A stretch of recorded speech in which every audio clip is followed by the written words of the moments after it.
नमोस्तु नमोस्तु नमोस्तु गुरुवर जी। मेरी जिज्ञासा है कि दान मंदिर जी में करना चाहिए या किसी जरूरतमंद को? मंदिर में भी जरूरतमंद ही है। मंदिर भी जरूरतमंद ही होता है। बिना जरूरत के तो मंदिर में भी कहाँ किया जाता है। दान की दो परिभाषाएं देखना। पहला तो है जरूरतमंद को करना चाहिए, तो मंदिर में भी जरूरत ही है क्योंकि मंदिर में भगवान का मंदिर बनना है। अब दान का सबसे बड़ा चीज देखना, दान का उतना महत्व नहीं है। जिसको तुमने दान दिया है उसने तुम्हारी वस्तु को पाकर के क्या किया है। दया करना ठीक है, लेकिन एक चोर चोरी करते हुए गिरा, पैर टूट गया, वो बहुत चीख रहा है, हमें तकलीफ हुई, हमने उसका पैर ठीक कर दिया। तो अब पैर ठीक करने पर आपको पुण्य का बंध होगा कि पाप का? आगे वो जितनी चोरियां करेगा वो ठीक करने वाले को लगेगा।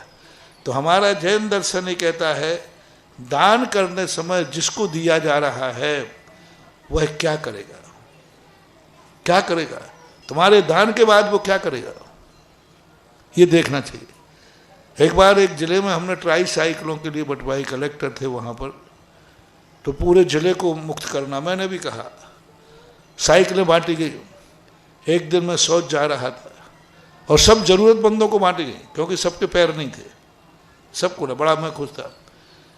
मैं शौच के लिए गया, एक साइकिल पर बैठा हुआ विकलांग गुलेल से पक्षियों को मार रहा था।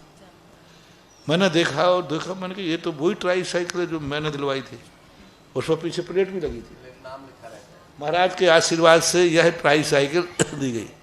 मैंने पास जाके देखा तो वो बोलने, इतना महाराज जी आपका बहुत आभारी हूँ, हम तो गरीब आदमी थे, घर से बाहर ही नहीं चल पाते थे, आपने साइकिल दिलवा दी। अब इससे एक काम है कि दिन भर में 2-3 पक्षी मार लेता हूँ और परिवार का पेट पाल लेता हूँ, और बड़ी कर आपकी कृपा से मेरे तो प्राण निकल गए, मेरे तो।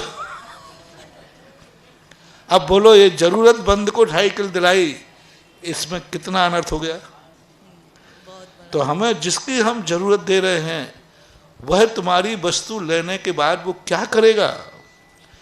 इसलिए मंदिर में अपन दान देते हैं कि मंदिर में जो दान दिया जाएगा उस मंदिर में क्या होगा, पूजा अर्चना होगी है पूजा अर्चना। तो इसलिए श्रेष्ठ दान मंदिर का दान है, क्योंकि वहां कभी गलत कार्य हो ही नहीं सकता।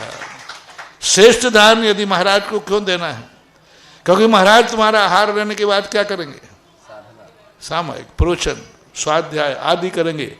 और तुमने किसी अन्य व्यक्ति को खिलाया, चोर को खिलाया, किसी को भूखा तो वो भी था जरूरत, लेकिन वो खा के क्या करेगा, अब वो जो करेगा वो तो हमेशा दान देते समय देखना कि मेरा दान जाने के बाद, इसको पाने के बाद वो क्या करेगा, उसको देख करके पुण्य पाप लगता है। पूज्यवर कुंदकुंज स्वामी ने प्रवचन सार की 40 चूलिका में कहा, बीज को चोखा है लेकिन खेत कैसा है।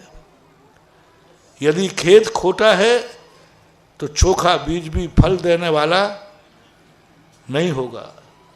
तो ऐसा देख करके देना चाहिए।